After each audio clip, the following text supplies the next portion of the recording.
quantum number, that is spin quantum number. Okay, the first three we have discussed earlier, that is principal, azimuthal and magnetic spin quantum number. Now this is the fourth one. Please remember, this is not the solution of the Schrodinger wave equation.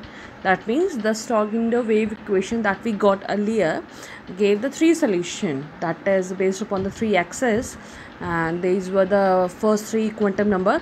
But this is the last quantum number, that is spin quantum number. It is not the solution of the quantum number. Okay, moreover this is not give the shape and size about the orbital. That's why I have marked the cross here.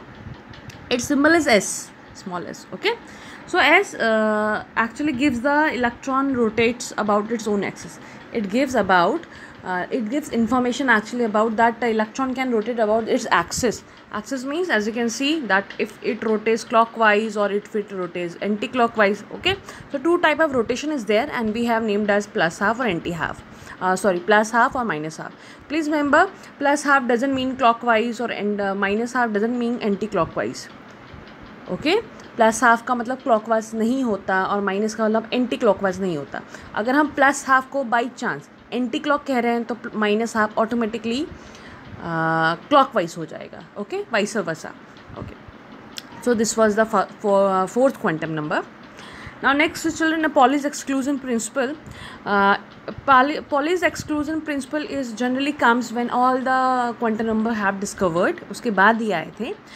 And Pauli's said that no two electron in the same atom. Please remember, no two electron in the same atom can have same set of 4 quantum number. यानी किसी एक orbital के अंदर अगर किसी एक atom के अंदर या एक ऑर्बिटल के अंदर अगर 2 इलेक्ट्रॉन रहते हैं, हमें पता है मैक्सिमम 2 इलेक्ट्रॉन की टेंडेंसी होती है एक ऑर्बिटल के अंदर.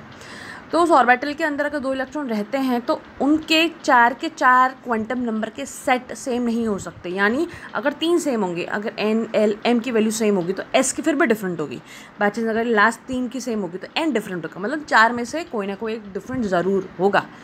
Okay, so no two electron in the same atom can have the same set of 4 quantum numbers. For example, n की वैल्यू अगर 1 है तो l की वैल्यू क्या होगी 0, because it is always less than n. तो m की value भी क्या होगी 0. अच्छा, अब देखिए एक ऑर्बिटल हमने बनाया ना, दिख रहा है आपको, इसके अंदर 2 इलेक्ट्रॉन है, एक अपवर्ड एक डाउनवर्ड. प्लीज़ रिमेंबर, इलेक्ट्रॉन को दिखाने का तरीका या तो ऐसा या ऐसा. Okay, I will show you again, maybe like this और like this. In NCERT they have given like this also, पूरा एरो और एक पूरा नीचे का arrow. It is up to you, both are correct. Okay, so m जो है वो half arrow and half downward arrow. Please remember, हमने यहाँ पे अगर ऊपर वाले हाफ को यानी जो अपवर्ड है उसको प्लस हाफ दिया तो ऑटोमेटिकली दूसरा will be minus half. Okay, first वाला माइनस हाफ भी हो सकता है, सेकेंड वाला प्लस हाफ भी हो सकता है. तो स्पिन क्या होगा आपका, प्लस हाफ और minus half. Okay, so as you can see, अगर n की वैल्यू 1 है, l की वैल्यू 0 हो जाएगी, m की 0 हो जाएगी, तो s की वैल्यू क्या होगी, मे बी प्लस हाफ और माइनस हाफ. ओके, अच्छा, इस लॉ को हम, इस प्रिंसिपल को हम एक तरीके से और कह सकते हैं, that is that only 2 electron with opposite spin can be present in the orbital. See, क्या बोला, only 2 electron with opposite spin can be present in an orbital. यानी अगर किसी ऑर्बिटल में इलेक्ट्रॉन को प्रेजेंट होना है तो वो ऑपोजिट स्पिन के साथ ही होंगे. फॉर एग्जाम्पल लाइक दिस, है ना, जैसा अभी मैंने आपको बताया. और ऐसे दोनों ही करेक्ट है. NCERT में I think double headed arrow दिया है, हम सिंगल हेडेड एरो से लेंगे. ओके, अच्छा, एक चीज़ और बहुत इंपॉर्टेंट है, वो ये है कि 1 orbital has 2 electron with opposite spin. ये हमें पता है कि एक ऑर्बिटल में मैक्सिमम कितने होते हैं, 2 इलेक्ट्रॉन होते हैं, किसके साथ, ऑपोजिट स्पिन के साथ. Okay, now the question is find the number of electron in the second shell. Question क्या है, find the number of electron in second shell. Second shell का मतलब आप जानते हैं कि n की वैल्यू क्या होगी 2, तो l की पॉसिबल वैल्यूज़ क्या होंगी 0 एंड 1. तो m 0 के लिए क्या होगा 0, 1 के लिए क्या होगा -1, 0 और +1. ओके, अच्छा, अब 0 के लिए मतलब क्या है कि एक ऑर्बिटल, ठीक हो गया. यहाँ कितने हैं 3, तो यहाँ कितने आएंगे 3 ऑर्बिटल.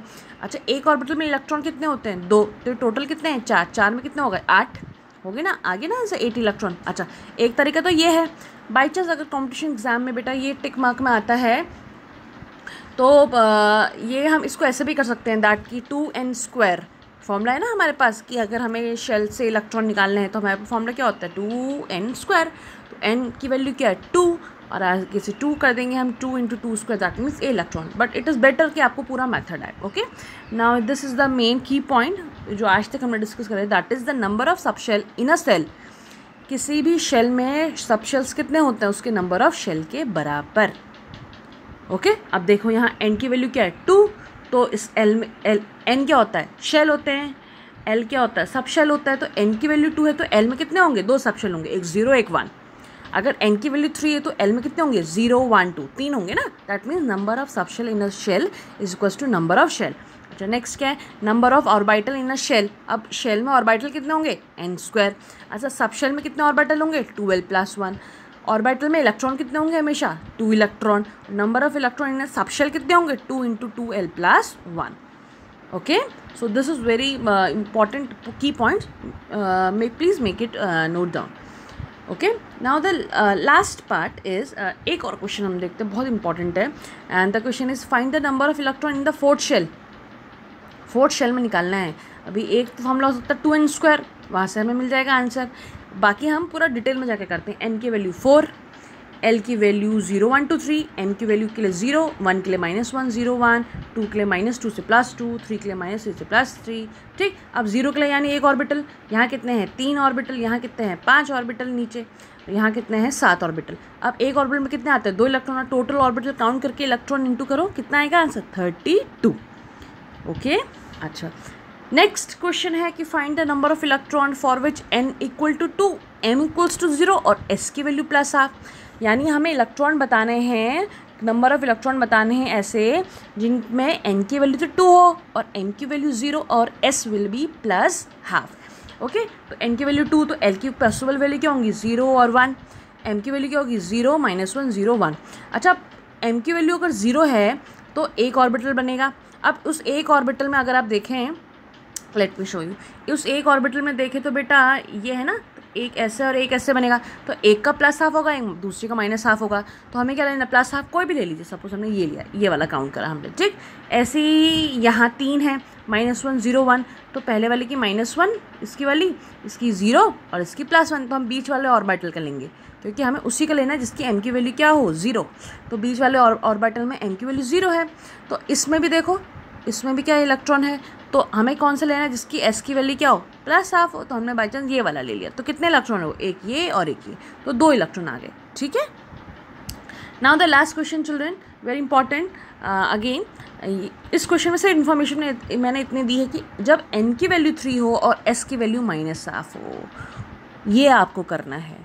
क्वेश्चन क्या है कि सेम क्वेश्चन है कि find the number of electron when n = 3 and s = -½ 2 information दी है, m, ठीक, n की वैल्यू 3 और s की वैल्यू -½ अब आप क्या करिए, प्लीज़ मेक इट सॉल्व। आप इसको सॉल्व करिए और इसके आंसर्स मेरे पर्सनल नंबर पे भेज दीजिएगा whenever till 5 o'clock। Okay, thank you.